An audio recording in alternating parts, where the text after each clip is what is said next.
Il y a quelques temps, quelque chose a commencé à me tilter sur LinkedIn. Et s'il y avait des arnaqueurs sur la plateforme? Ça peut peut-être paraître fou, mais quelques détails m'ont mis la puce à l'oreille. J'avais un peu comme cette impression persistante que quelque chose ne tournait plus vraiment rond. Tu scrolles ton feed et là tu tombes sur des profils qui explosent littéralement du jour au lendemain, des inconnus complets qui débarquent et en 2 semaines ils affichent 15 000 abonnés, des dizaines de recommandations élogieuses, des posts qui font 400, 500 likes sans qu'on connaisse vraiment la personne, tout ça alors que la veille, vraiment personne n'avait jamais entendu parler d'eux. Et quand tu regardes de plus près, effectivement il y a un truc qui cloche. Alors j'ai voulu comprendre et je me suis lancé dans une vraie enquête. J'ai décidé d'y consacrer des semaines, d'enquêter, d'observer, de tester, de fouiller les bas-fonds de LinkedIn. Et ce que j'ai découvert, personne n'en parle aujourd'hui. Parce que oui, les arnaqueurs sont là et bien plus présents que ce qu'on ne le pense. Mais avant d'aller plus loin, je me dois de faire un petit disclaimer. Tout ce que je vais te dévoiler ici, bien évidemment que c'est interdit par la loi et par LinkedIn. Le but ce n'est pas de vous donner des idées ni de glorifier ceux qui trichent. Au contraire, je veux qu'on comprenne à quel point tu peux te faire manipuler, à quel point il est facile de se faire avoir et comment t'en protéger. Alors, reste bien jusqu'à la fin car tu ne regarderas plus jamais LinkedIn de la même façon.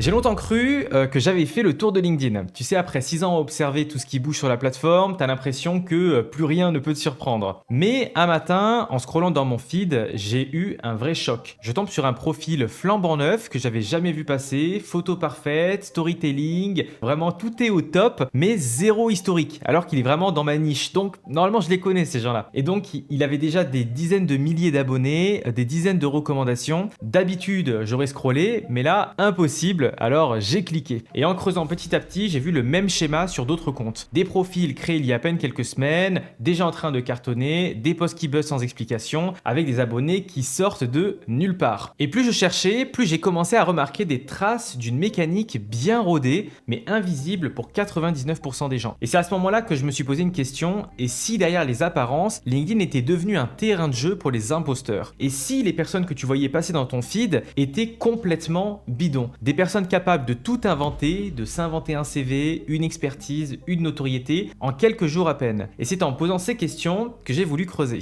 Je me suis mis en mode enquêteur. Pas question de me concentrer sur de simples soupçons. J'ai voulu vérifier par moi-même jusqu'où ça pouvait aller, jusqu'où ils pouvaient aller. Donc pour pousser la chose jusqu'au bout, j'ai pris une décision simple. J'allais moi-même créer un faux profil de A à Z et essayer de me fondre dans la masse. J'y vais, construire une identité totalement fictive, acquérir de la preuve sociale dans la moindre légitimité, publier, réseauter, décrocher des rendez-vous comme le font les vrais experts. Tout simplement parce que j'ai voulu voir jusqu'où l'illusion pouvait tenir avant de me faire repérer. Et ce que j'ai trouvé, ça m'a plutôt retourné le crâne. Parce qu'on ne parle pas juste d'un ou de 2 profils bidons. Ce que j'ai trouvé, c'est tout un écosystème. Des prestataires prêts à tout pour te vendre de la notoriété en kit. Des mécanismes rodés pour gonfler ton image, acheter de la crédibilité et manipuler l'attention. Alors reste bien parce que, crois-moi, ce que j'ai découvert va te faire voir LinkedIn sous un angle totalement différent.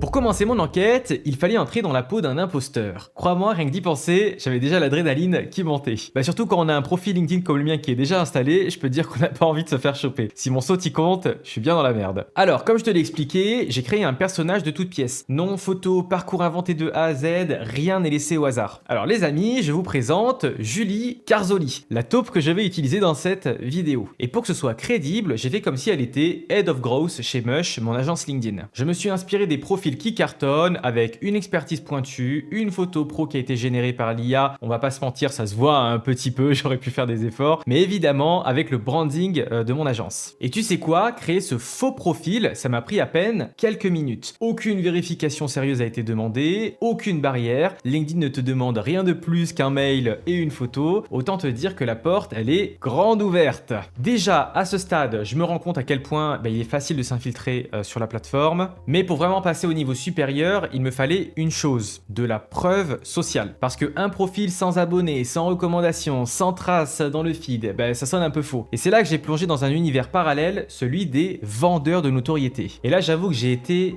halluciné par ce que j'ai découvert. En quelques clics, tu trouves tout simplement des sites spécialisés qui te proposent d'acheter des abonnés LinkedIn avec une promesse, te propulser de leader d'opinion du jour au lendemain. Et tout ça à quel prix?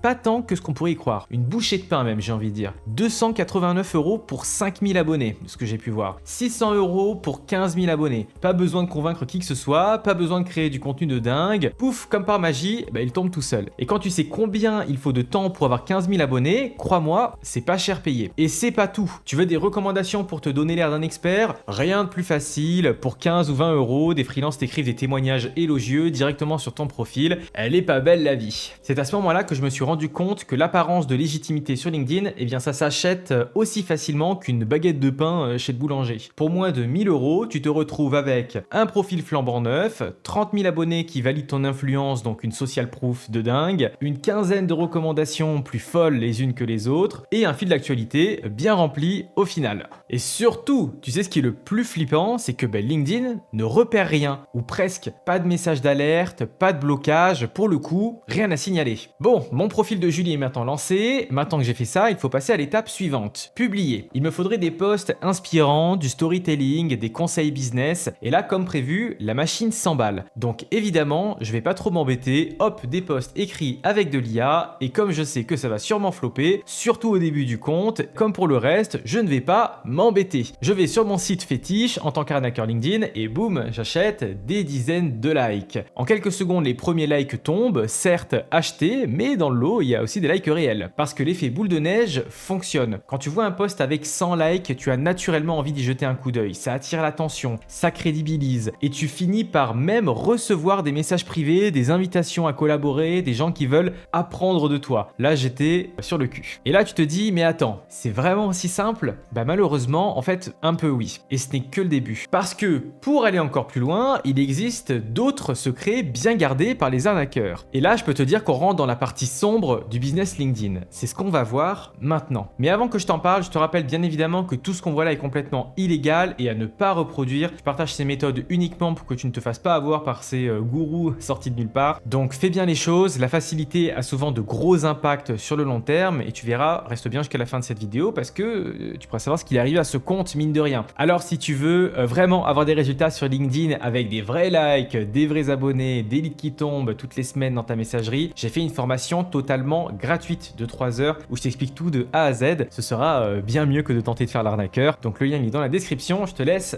checker tout ça. Alors là, on arrive à un sujet qui fait débat sur LinkedIn, les pods. Tu en as peut-être déjà entendu parler, certains en font la promotion, d'autres leur livrent une vraie guerre. Moi franchement, je suis radical, c'est non. Je déconseille ça vraiment. Maintenant sur LinkedIn, je précise, il existe deux types de pods. Le pod qu'on appelle manuel et le pod automatisé. Ce qu'on appelle un pod manuel, c'est tout simplement peut-être toi qui as créé un groupe WhatsApp avec une dizaine, vingtaine de personnes et vous vous soutenez sur LinkedIn. C'est-à-dire que dès que quelqu'un fait un post sur LinkedIn, il partage le lien de son post dans le groupe WhatsApp et vous venez vous soutenir parce que vous êtes de la même industrie, des collègues par exemple. Ça pour le coup c'est toléré, mais attention parce que LinkedIn le surveille quand même. Maintenant à côté, il existe donc les pods automatisés. Là le système est totalement différent et beaucoup plus sombre. Ce qui va se passer en fait, c'est tout simplement que tu vas payer un service pour que automatiquement tu reçoives des likes et des commentaires sous chacun de tes posts. Et toi en tant qu'inscrit dans ce pod aussi, tu laisses accès à ton compte LinkedIn pour que ça pose des likes et des commentaires sous les posts d'autres utilisateurs. Là pour le coup, c'est beaucoup plus contestable. Et pourtant, ces pods-là, ils sont très utilisés sur LinkedIn. Ce qui est souvent rigolo, c'est de voir à quel point les créateurs de ces propres pods eux-mêmes font des petits posts sur LinkedIn pour dire que beaucoup d'influenceurs qui sont sur la plateforme sont malheureusement présents dans ces pods pour booster leur engagement. Pire encore, il y a aussi des prestataires comme des community managers ou des ghostwriters qui font rentrer leurs clients dans ces pods sans les prévenir et qui vont grâce à ça gagner des likes, des commentaires et pouvoir faire des beaux reporting alors que c'est tout à fait mensonger pour le coup. Personnellement, ce qui me sidère, c'est à quel point la nouvelle génération de soi-disant influenceurs s'y jette tête baissée. Alors évidemment, tu me diras que tu veux exploser rapidement, que tu rêves d'être la nouvelle star de LinkedIn et que les pods, c'est l'autoroute. Mais attends, laisse-moi t'expliquer pourquoi c'est aussi destructeur. En fait, c'est une mécanique qui joue sur l'un des biais les plus puissants du web, l'effet de masse. Et quand tu te débarques avec un nouveau profil, même si tu as 30 000 abonnés achetés et des recommandations sorties de nulle part, il manque un truc pour te crédibiliser dans tout ce bazar, c'est l'engagement public. Bah ouais quoi, les likes, les commentaires, le petit feu d'artifice qui fait croire que tout le monde te suit et t'écoute religieusement, c'est là que les pods interviennent. Tu rejoins le bon groupe WhatsApp, ou pire la version automatisée, tu poses ton post et boum, la machine s'emballe. Et tu vois, au début, je pensais que c'était surtout les débutants qui utilisaient ça, les petits créateurs qui voulaient juste un peu donner un coup de pouce à leur visibilité en se disant je débute, c'est difficile d'avoir des premiers likes, je travaille un peu dans le vide, allez j'ai besoin de ce petit coup de main. Mais vraiment quand tu creuses, tu réalises que ce sont surtout les nouveaux gourous qui veulent vendre des formations à 2000, 3000 euros et qui se ruent sur le truc. Pourquoi? Bah, tout simplement parce que c'est un shortcut complet, un raccourci magique vers la crédibilité. Les gens qui te suivent ne voient pas la différence entre 300 vrais likes et 300 likes générés par un groupe d'entraide. Ceux qui voient, eux, c'est une publication qui buzz, des commentaires qui valident ce que le créateur dit et la sensation d'être face à un expert incontournable. Bref, l'illusion, elle est au final parfaite. Et sur LinkedIn, c'est tout ce qui compte pour beaucoup trop de monde malheureusement. Encore une fois, ce qui m'a vraiment bluffé, c'est la rapidité à laquelle tu peux faire tout ça. Tu fais ton post LinkedIn, 30 minutes plus tard, 1 heure plus tard à peu près, tu peux déjà avoir les 80, 100 likes et monter jusqu'à 500 likes s'il faut quelques heures plus tard. Les commentaires d'encouragement, des merci pour la valeur à la chaîne, tout est pensé pour flatter l'ego et convaincre les indécis, c'est incroyable. Surtout que vraiment, on peut se dire, j'imagine vraiment, ou derrière cette vidéo, toi tu dis, non mais ça se voit les profils comme ça. Ben, je vous assure que pas vraiment. Parce qu'en fait, quand une personne a des commentaires qui sont générés par l'IA, ben, c'est très difficile de discerner si c'est un vrai commentaire ou un faux commentaire. Malheureusement, ça on peut pas toujours le maîtriser. Et moi ça, je suis le premier à être impacté, où je sais que sous mes posts, il y a des commentaires qui sont rédigés par IA. Malheureusement, je peux rien y faire. Mais en plus de ça, je n'arrive pas à détecter exactement qui a des commentaires générés par IA et qui n'en a pas. Parce qu'aujourd'hui, les technologies sont vraiment puissantes pour le coup. C'est-à-dire que le commentaire généré par IA, il va bien analyser le post, analyser le média qui est rattaché au post, analyser les autres commentaires qui ont été déposés avant pour pouvoir lui-même ensuite générer un commentaire. Et on n'est plus sur les simples commentaires où il y avait juste écrit félicitations au début. On est vraiment sur des commentaires de qualité, développés, mais tout ça, l'algo, il aime pas du tout. Résultat, tout ça, ça attire les vrais utilisateurs comme des mouches. Ils déclenchent des conversations privées et commencent à recevoir des messages, voilà, pour des collaborations, des interviews, des passages dans des podcasts. Et en quelques semaines, ils sont vraiment propulsés au sommet. Mais, et c'est là où c'est dangereux cette viralité artificielle, elle va beaucoup plus loin que ce que tu crois. Parce que derrière, ce qui s'enclenche, c'est vraiment un cercle vicieux. Tu commences à y prendre goût, tu te dis que si tout le monde le fait, pourquoi pas toi? Et à force, tu ne sais même plus si ce que tu fais a vraiment de la valeur ou si tu n'es qu'une illusion de plus sur la plateforme. Et moi, de mon côté, ça m'a donné envie d'aller encore plus loin dans l'expérience parce que après des faux profils, l'achat de preuves sociales, la viralité boostée grâce au pod, il ne manquait plus qu'une étape à franchir pour passer dans la cour des très très grands arnaqueurs de LinkedIn, le pompon, la création et la vente d'une formation bidon. Et c'est là que tu vas voir le vrai visage du business des faux experts. Reste bien accroché car tu n'as encore rien vu. Hello tout le monde, alors petite vidéo que je tourne après que la vidéo ait été tournée, qui est en montage, pour vous annoncer que enfin le compte que j'avais utilisé donc pour faire la vidéo, le compte fictif LinkedIn, il a été supprimé de la plateforme. Donc en réalité, j'ai pu le garder entre 7 et 8 mois. Donc ça vous montre quand même qu'il y a un temps de réactivité qui est trop long de la part de LinkedIn. Mais quand même, il y a eu réaction sur ce compte qui tournait. Je vous assure bien évidemment que personne n'a été arnaqué. Tout s'est à chaque fois arrêté bien évidemment avant qu'il y ait des échanges sérieux. Mais voilà, en tout cas, LinkedIn est bien intervenu à un moment donné. Voilà, ciao tout le monde, bonne vidéo. Bon, maintenant, on rentre dans la partie la plus sombre de l'enquête. Celle qui, honnêtement, m'a vraiment mis mal à l'aise. Parce qu'après avoir réussi à créer un faux profil LinkedIn, à acheter de la crédibilité en un claquement de doigts, à générer des likes, des commentaires à la chaîne, déjà, personnellement, je me sentais pas très bien parce que pendant ce temps-là, moi, je parle avec des clients, j'essaie de leur délivrer des stratégies et je me suis dit, si je me fais griller, qu'on me dit Hugo, t'as un profil fictif, que je me prends des posts LinkedIn dans la gueule, ça peut être le bad buzz complètement assuré. Donc, passer cette étape, pour moi, honnêtement, c'était encore plus difficile. Bref, il me restait plus qu'à passer à la dernière étape de la mécanique des arnaqueurs, créer et surtout vendre une formation totalement bidon. Et aujourd'hui, ça n'a jamais été aussi facile malheureusement. En 2025, tu as des outils IA pour tout. Il te suffit de te filmer avec ton téléphone, de parler sur 2 slides de Canva et de broder un discours bien rodé. Tu peux même demander à ChatGPT d'inventer des frameworks, de rédiger des modules, de faire des plans, de lui demander vraiment de pousser l'expertise dans le script. Et ceux qui veulent aller plus vite vont encore plus loin. Et ils reprennent carrément des morceaux de formation américaine, change 2-3 slides et voilà, ni vu, ni connu. Mais ce n'est pas tout parce que toute formation a besoin de preuves. Et qu'est-ce qu'ils aiment les arnaqueurs? Eh bien, fabriquer des fausses preuves sociales, les faux avis clients, les faux témoignages vidéo trafiqués, les captures d'écran de résultats transformés à coups de Photoshop. Allez, à la volée, je vous laisse une petite mécanique tout simplement qui permet de changer vos statistiques LinkedIn en 3 clics et puis de prendre un screen pour faire croire que vous faites finalement 10 millions d'impressions par semaine. Et là, franchement, même moi qui baigne dans le marketing depuis des années, j'ai halluciné du niveau de manipulation. Tu as des services qui te proposent pour quelques dizaines d'euros de générer des vidéos de faux témoignages, des acteurs, des avatars IA, tu leur files un texte, ils t'envoient la vidéo dans la journée. Tu peux même le commander à des prestataires, des petites vidéos de recommandation, des sites qui vendent des reviews toutes faites, prêtes à copier-coller sur ton site de vente. Tu peux même aller jusqu'à modifier l'HTML de ta page LinkedIn pour faire croire que tu as eu 10 millions d'impressions en une semaine, alors que c'est pas vrai et que tu plafonnes à 1000 vues, quoi. Bref, je vais pas te donner les sites parce que là c'est too much, mais en tout cas, tu vois bien que derrière, il n'y a rien de concret. Pas de résultats, pas de clients réels, juste une façade bien maquillée, mais bien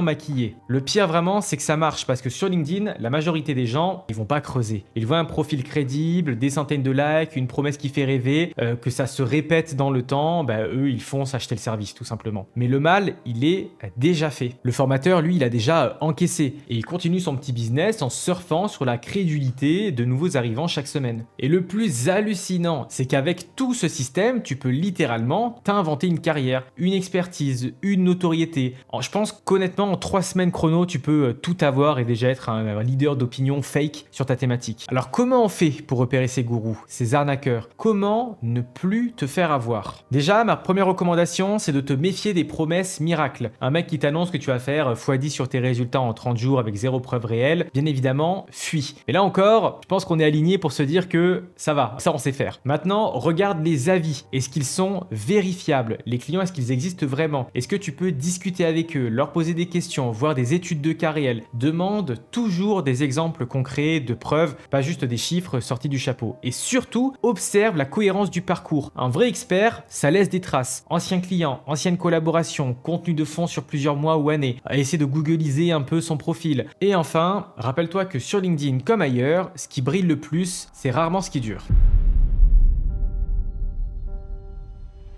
Mais LinkedIn, comment il ne voit rien? Franchement, c'est difficile à dire, la plateforme ne communique jamais là-dessus. Acheter des abonnés, ça reste hyper fréquent. Parfois, c'est discret. Parfois, tu vois des comptes qui passent de 0 à 20 000 abonnés en 2 semaines. Personne ne semble s'en inquiéter. Alors, il y a quand même un rapport qui est sorti en 2025 qui s'appelle le rapport Algorithm Insight du cabinet Just Connecting Hub. Et ils ont expliqué ce qu'était une croissance normale pour un compte LinkedIn entre 30 000 et 50 000 abonnés. Alors, ce qu'ils appellent une croissance normale, ça évalue tout simplement le gain d'abonnés. Et c'est normal si le profil gagne entre 1 à 5% d'abonnés tous les mois supplémentaires. C'est là qu'intervient le problème parce qu'il y a beaucoup de profils LinkedIn qui sont dans des classements d'influence qui gagnent 8%, 10%, 20% d'abonnés tous les mois. Et là, selon le rapport, c'est très louche. Alors, comment faire pour repérer ça? Il suffit d'aller voir notamment les classements d'influence. Vous avez par exemple le site Favicon qui vous permet de voir le classement des influenceurs. On vous mettra le lien dans la description. Et qui vous permet de voir dans votre niche qui sont les plus grands créateurs de contenu. Et je peux vous le dire, si ces gens-là, ils ont entre 30 000 et 50 000 abonnés et qu'ils ont une évolution de leur audience, donc de growth, qui est supérieure à 5%, c'est bizarre. Grâce à ça, vous avez vous-même une petite technique pour aller trouver les arnaqueurs de LinkedIn sans que je donne les noms. Si ça, c'est pas malin. Au final, ce que je remarque, c'est que tant que tu ne fais pas tout ça en grosse vague, que tu n'achètes pas tous tes abonnés d'un coup, malheureusement, tu passes sous les radars. Et c'est exactement pour ça que les arnaqueurs, ils se donnent à cœur joie de profiter de tout ce système-là. C'est parce que ce système, il est loin d'être infaillible. Alors voilà, tu comprends maintenant pourquoi il ne faut jamais se fier aux apparences sur LinkedIn. Derrière les profils qui explosent du jour au lendemain, il y a parfois tout un business de la triche avec des systèmes tellement bien rodés que même l'algorithme a du mal à suivre. Mais si toi, tu veux vraiment développer ton activité sur LinkedIn dans les règles, j'ai toujours ma formation 100% gratuite que tu peux récupérer en cliquant sur le lien dans la description. Et si tu veux aller encore plus loin, que tu veux comprendre tous les secrets de l'algorithme LinkedIn version 2025, comment il fonctionne, comment il sélectionne qui va exploser ou disparaître, je t'ai préparé une vidéo qui décortique tout ce que les influenceurs ne te disent jamais. Clique juste au-dessus pour la voir et tu verras LinkedIn autrement. On se dit à très vite, c'était Hugo. Ciao, ciao.